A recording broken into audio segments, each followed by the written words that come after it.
The History of the World podcast, written and presented by Chris Hasler.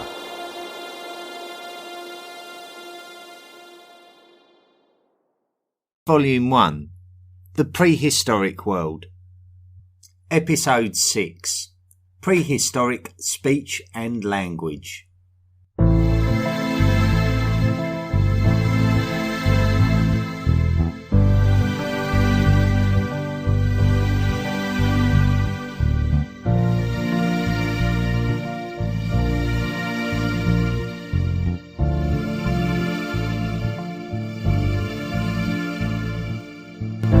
Previously on the History of the World podcast, we have tracked the story of human evolution from the last common ancestor of humans and chimpanzees to its hominin descendants, which are those animals distinctly pre-human and the first human animals. We have explored the way that hominins have physically changed. We have also looked at the necessary changes required to move with the times as the climate of the earth has changed. We have seen how the hominins had to spend less time in the trees and more time learning how to survive on the ground. This has in turn led to changes in diet and intelligence. We have been motivated into quickly learning how to use our surrounding resources to survive, such as exploiting stone and fire and manipulating these resources to aid our survival. We have seen how we felt it necessary to expand from our home in Africa and look for different surroundings, safe in the knowledge that we have learned enough to be able to adapt to the altering conditions of living in lands further north than the more temperate and predictable climates of Africa. One thing has to be taken very seriously though. Humans would not have been able to do this had they not existed in tribal groups of what is suggested to be around 30 or 40 members, and these individuals within the groups must have had the ability to effectively communicate with one another so that the tribe could work together as a cohesive unit. So how did they do it? Did they talk to each other as we do today? And what language did they use if so? Now, our previous podcast episodes have looked closely at the hominins themselves and their ability to manufacture stone tools and manipulate fire. Most of the material used has been based on archaeological evidence, such as fossilised hominin bones and the stone tools themselves and scorched artefacts. These have done a lot to enable us to construct a story of the evolution of humans. Where on earth do we go to excavate conversations? It is an impossible thing to do. Voices and conversations do not get buried for 3 million years to be discovered by archaeologists. Language. We have to develop an understanding of the modern human's ability to speak and to develop language. Clearly, language usage is a process developed in the brain. So what do experts say about our brain and what its processes are in relation to language? Language itself can be broken down into the following aspects. Firstly, the ability to make a vocal sound. The brain must utilise the mouth and throat to make the sound, and the ear must be able to interpret the sound. This is not even completely dissimilar to sign language, where the brain must utilise the body to make a movement, and the eye must be able to interpret the movement. It is a form of communication, and the brain processes are very similar. The brain must also be able to process how the individual words or actions construct a general meaning when put together. For example, a fire is a hot thing which burns things. A place is a particular location. However, a fireplace is somewhere where a fire is contained. So the two words together have a specific meaning which needs to be known and remembered by the brain to be understood. This kind of word is called a compound noun. The same cognitive principle applies when talking about sentences. The manner in which something is communicated is important too.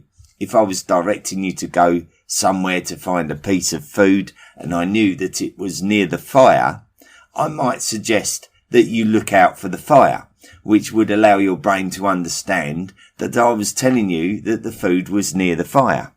However, if I was to shout the exact same phrase in a very excited fashion, look out for the fire, then that might mean that you were too close and were in danger. Even if I was sitting next to you by the fire eating the food, purely by gesturing a piece of food towards you, you could easily translate that as an invitation to share my food with you without me even saying a single word. All of these put together would be our language to each other, and therefore our means to communicate with each other. A great deal of these processes are carried out in the cerebral cortex of the brain, which is the bulk of the brain as you look at it. The cerebral cortex is responsible for memory, perception, awareness, and thought, among other things, as well as language. All of these things were undoubtedly enhanced constantly throughout hominin evolution. So a large part of understanding how our cognitive capability evolved would be to study how and when our brain changed during its evolution. Certainly we have touched on this subject previously when we discussed the evolution of our brain and the phenomenon of its size increase, what we call encephalization. Encephalization. So we could suppose that our cognitive ability and therefore our language skills could be closely linked to the size of our brain. So if we say that the average modern human brain is about 90 cubic inches in size, then going backwards in history, Neanderthals on average were 87 cubic inches, so very similar. Homo erectus was 59 cubic inches, so significantly smaller. Homo habilis was 40 cubic inches, so less than half the size of modern humans. Australopithecines were just 28 cubic inches, which is around a third of the size. So encephalization of the human brain is absolutely impossible to ignore. The question is, would Australopithecines, with their 28 cubic inch brain, have the cognitive ability to learn and produce any kind of language? And would he also have the ability to understand it if it was being used towards him? Well, once again, we have to compare it to something that exists in the modern world. Our closest living relatives, the chimpanzee, has a brain that is a very similar size to the Australopithecines. So, can a chimpanzee learn and use a language? This is a question that has been asked many times in the past. Chimpanzee language. In the 1940s in Florida, in the United States, Keith and Catherine Hayes decided to raise a baby chimpanzee.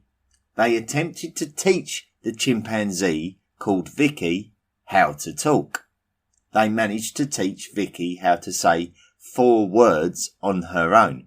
However, it was hard work, and hard work from very intelligent human teachers. The Australopithecines would not have had such intelligent teachers, so therefore if Vicky didn't have the intelligence to verbally say words, then it is likely that Australopithecines would not have had the intelligence either. However, later on in the 1960s, still in America but this time in Nevada, another young chimpanzee called Washoe was being introduced to language, but this time sign language. Trixie and Alan Gardner were able to teach Washoe around 300 signs. When you watch footage of Washoe, there appears to be absolutely no doubt that Washoe has the intelligence to use signs to convey her current mood and be able to visually understand signs directed towards her. She was able to form compound nouns to describe things, creating the phrase waterbird to describe a swan. She could also differentiate between contexts, so she could use the words in question form or statement form, using the nature of expression to signify which. If she was asking a question, she would pause at the end of her signing to indicate that she was looking for a response, in contrast to a much more definite signing when she wanted to make a statement. The one thought-provoking exercise carried out with Washoe was that when she was asked who she could see in the mirror, she responded by signing "Me, Washoe," demonstrating an ability to recognise herself. Many scientists have believed that self-consciousness is something exclusive to humans. Washoe had also taught signs to other chimpanzees, demonstrating that chimpanzees do actually have the capacity to enhance and evolve a language through the generations. This would strongly suggest that lingual communication between Australopithecines was an absolute possibility. The one thing that the chimpanzee cannot do very well is make the sounds that a modern human can make. But could the Australopithecines? Before I go any further, I just want to encourage you all to watch a YouTube video of Washoe. I'm going to post the links on the blog and on the Facebook page. You should watch it. It's enchanting, to say the very least. It's wonderful. Just watch this chimpanzee develop language, and it is absolutely amazing. I highly recommend it. I will post the links, I promise. Physical vocalization. We ought to look closely at what it is about modern humans that can make the wide range of sounds required to speak a modern language, because these same physical attributes do not appear to be present in chimpanzees. Otherwise, Washoe would have certainly had the intelligence to speak if she had had the physical capability. If we were to assume that Australopithecines had the intelligence, then did they have the physicality? Our voices are created in a very general sense using acoustic noises made by our mouths and throats for the consonants and our larynx at the bottom of our throats to make the vowel sounds. The vowel sounds are very important due to the fact that these are the sounds that can be used at different volumes, and we can also control the pitch of the vowels, which accounts for our ability to say the same sentence completely understandably in a low voice or a high voice. The human larynx is clearly a very versatile vocal tool that is very well developed for our complex language. The larynx itself is made up of muscle, ligaments and cartilage, but also one of the most important things is that it has at the top of it a hyoid bone. As we know, bones can become fossilized. So if we excavate a fossilized hyoid bone, then it could offer clues relating to the vocal capability of the animal which it came from.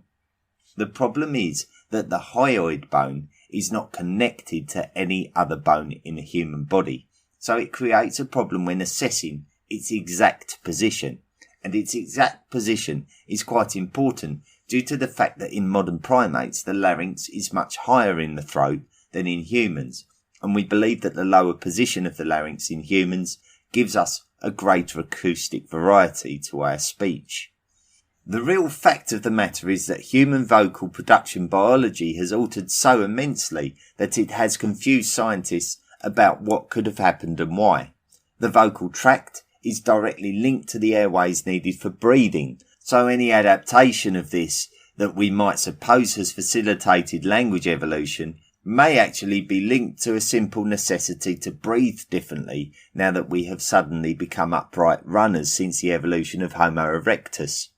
Add to this the strange anomaly that the male voice breaks during puberty quite dramatically compared to other primates when our sexual body mass dimorphism is less. So why does the male human voice need to break so dramatically? There are still a great deal of questions unanswered. Hominin hyoid bone. On the 10th of December 2000, the Ethiopian paleoanthropologist Zeresene Alemseged was working at Dikika, Ethiopia, when he discovered the partial skeleton of an Australopithecus afarensis. The skeleton was determined to be that of a 3-year-old female, but significantly the hyoid bone fossil was preserved and recovered. She was called Selam and is around 3.3 million years old. Although it is impossible to determine exactly how far down the throat that Salam's hyoid bone sat, it is apparent that the hyoid bone is more similar to that of a modern chimpanzee than it is of a modern human. Archaeologists have reported the findings of a fossilised Homo erectus hyoid bone in Castel di Guido, near Rome, Italy. Their analysis of this bone, which is around 300,000 to 400,000 years old, has led them to believe that the larynx was rather underdeveloped compared to modern human morphology. The Kibara II Neanderthal, which was found in Kibara Cave, Israel, dates to 60,000 years ago and was found with its hyoid bone too. This time the hyoid bone was determined to be very similar to that of the modern human, leading some experts to claim that the Neanderthals did have a good vocal capability and would have spoken in languages. As ever, there are those that contest this and believe that this doesn't categorically prove anything, even claiming that pigs have hyoid bones similar to humans. And when was the last time anyone had a conversation with a pig? We will discuss the Kibara II Neanderthal in more detail in the next podcast. What does all this mean? Well, if you want my non-expert opinion, I do believe that all we have discussed in today's podcast bears relevancy to the story of how human speech and language evolved. As with anything that evolves, it will evolve slowly. We should not think of speech and language as something that just happened one day. Hominins older than 10,000 years ago had a comparatively simple lifestyle and would surely not have needed to communicate on the intellectual levels that we come across in the ancient societies of Greece and Egypt, for example. However, Homo sapiens have existed for almost 200,000 years, and this is probably a big turning point in the history of speech and language. Communication, speech and language will have existed in some capacity right back from the Australopithecines. Even if it was simple grunts, cries and bodily gestures, it would have been a form of communication and language. As the pressures of climate change and evolving into the dexterous and upwardly mobile Homo erectus dawned on the hominins, their ability to communicate would have had to have improved as a consequence, although it would have still been very archaic by our own modern standards. The words would have likely been a very basic and physical communication, such as gestures and body movements, that would have been essential for conveying ideas and intentions. I believe that these hominins would have had the intelligence to communicate to a higher standard, but the pressure to develop a complex language would not have been there like it has apparently been in the last 500,000 years. I still believe that hominins would have gradually improved their communication skills slowly but surely over the course of the last 3 million years, but that seems more like a simple and obvious common sense assumption now that I've been brave enough to state it. Now, as I suggested, there is an apparent change to hominin culture in the last 500,000 years, something which has not come up in any of our podcasts so far. It is at this point that we see the emergence of early forms of art. Art will suggest that there is a complex thought process taking place within the cerebral cortex of the brain. So let's take a closer look at this and see if we can establish some more facts with which we can work with to point us further towards understanding our capabilities to communicate with each other. Paleolithic art. So, through the study of the hyoid bones, scientists have guesstimated that humans had the physical capability to communicate in a way that we could describe as speech between 600,000 and 700,000 years ago, so just before the last 500,000 years. So we're going to go back to our friend from the Homo erectus episode, the obstinate Dutch paleoanthropologist Eugène de Bois, and his Java man which he discovered in Trinil on the island of Java in what was then known as the Dutch East Indies, modern Indonesia. In 1891, Eugène de Bois discovered the bones of what would be called Java man, which has been established to be a Homo erectus.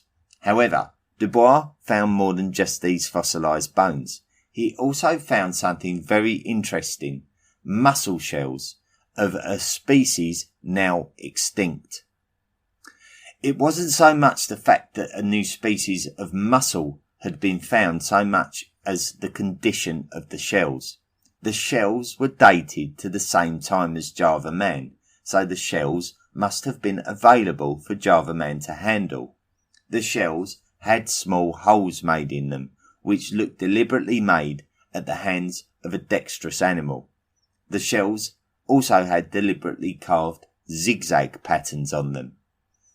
After some experimentation with modern shells, the only obvious way to force the shells open would be to cook them.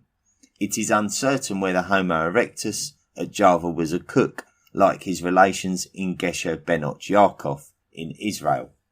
Should a hole be made in a shell similar to the holes in those discovered, then the shell would very likely open without the need for fire. The reason for this is that the hole would pierce the muscle of the mussel, allowing the shell to open without resistance. This would suggest that possibly Homo erectus was using something sharp, like a shark's tooth, to open the shell and probably eat the contents. After eating the mussel, Homo erectus would be left with a shell. Now, there is a notable lack of stone tools recovered from the site at Trinil, Java. Therefore, it is thought that maybe Homo erectus manufactured a cutting tool from the sharp edges of the shell. A simple little bit of modification and it would be very effective. The big quiz is regarding the carved zigzags and what they signify and symbolise. The zigzag can only be described as deliberate, and carving looks like it's been done with care. It is quite geometric, meaning that it is not randomly and hurriedly hacked onto the surface of the shell. It is a very neat zigzag. Could it have been a means to identify the tool? The one with the zigzag is the tool and not just a discarded food item. Could it have been a means to identify ownership of the tool? Maybe the one with the zigzag specifically belonged to an individual who would have taken umbrage to another using his shell and not his own. Was it simply an act of boredom?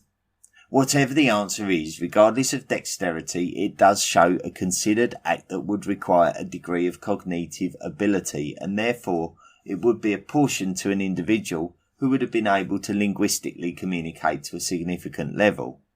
Certainly when studying our cognitive ability to speak to one another in a language, we have studied the artistic ability of humans, not least of all the abstract art we find in cave paintings from the last 50,000 years.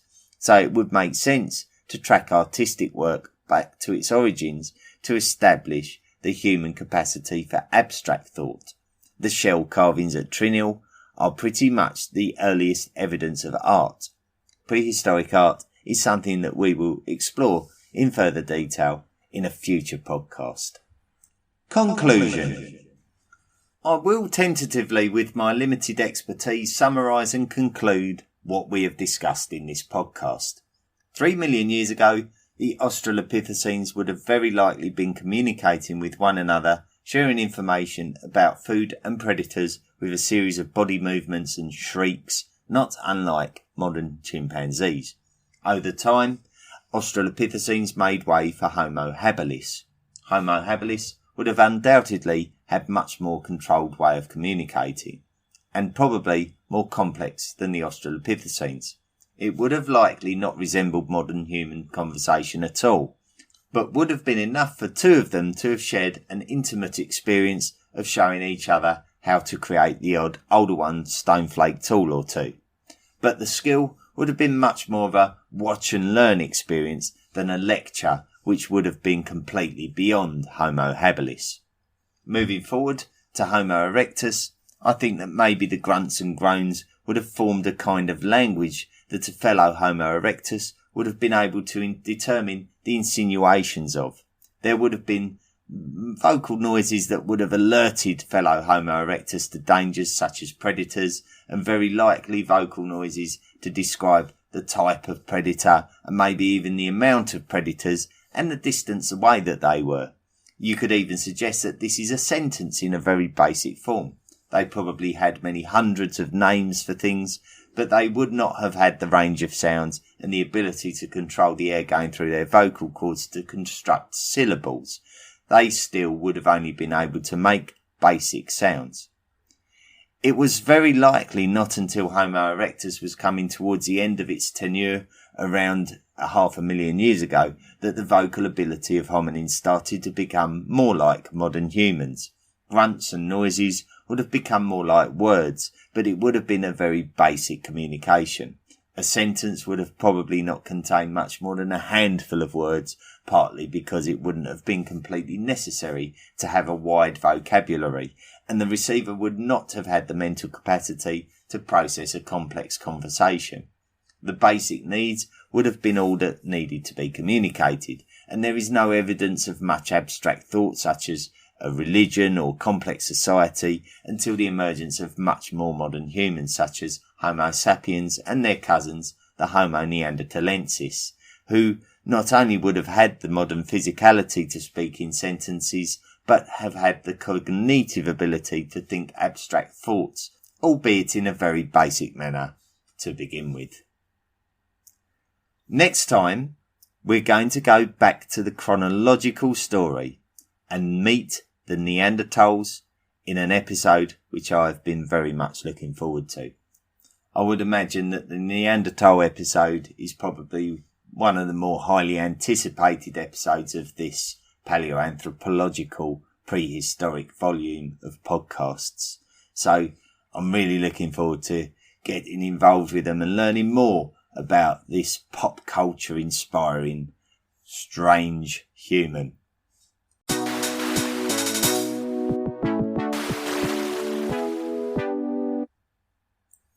Thank you very much to those of you who have been following the podcast. This first volume, which is the prehistoric volume, will go on for around about 25 podcasts before we move into the ancient period. And that will be volume 2 of the podcast. So we're going to be constructing it in volumes. There's going to be 7 main volumes and it's going to take us a long time to get through them. However, it should build up a fantastic library of history and we can visit the periods which interest you more than anything. Also, I'd be very willing to hear from you if there's any aspects of periods that we cover, especially this period at the moment, where you want to find out more, because the direction of this podcast is also very much down to you. So although I've got a game plan as where this is going, I'm very much at your mercy. It's your podcast. I'm very interested in what you think. So I invite you to interact with me. Either email me at historyoftheworldpodcast@mail.com or get in touch with me through the Facebook page. You'll recognise the logo. Come and visit me. Give me your feedback. Instigate a conversation between fellow History of the World podcast listeners. I really want to share these videos of Washoe the chimpanzee, which are absolutely fantastic. Fascinating watch. It's about an hour in 2 YouTube videos. I highly recommend you make time to watch it. It will really give you the facility to gain your own opinions about chimpanzee language and how we can transpose that onto making our minds up what could have happened with speech and language throughout our evolution over the last 3 million years. So I'm really interested in your opinions. Please go and watch it and please contact me. Well, that's it for this week. Next week, it's a big week. The Neanderthals. I can't wait until we link up again. So thanks for listening and cheerio. The History of the World podcast, written and presented by Chris Hasler. Please consider making a financial contribution by going to the historyoftheworldpodcast.com website and clicking on the Patreon link. Email the show at historyoftheworldpodcast@mail.com. And don't forget to join our social media at Facebook, Twitter, Instagram and Tumblr. See you next time.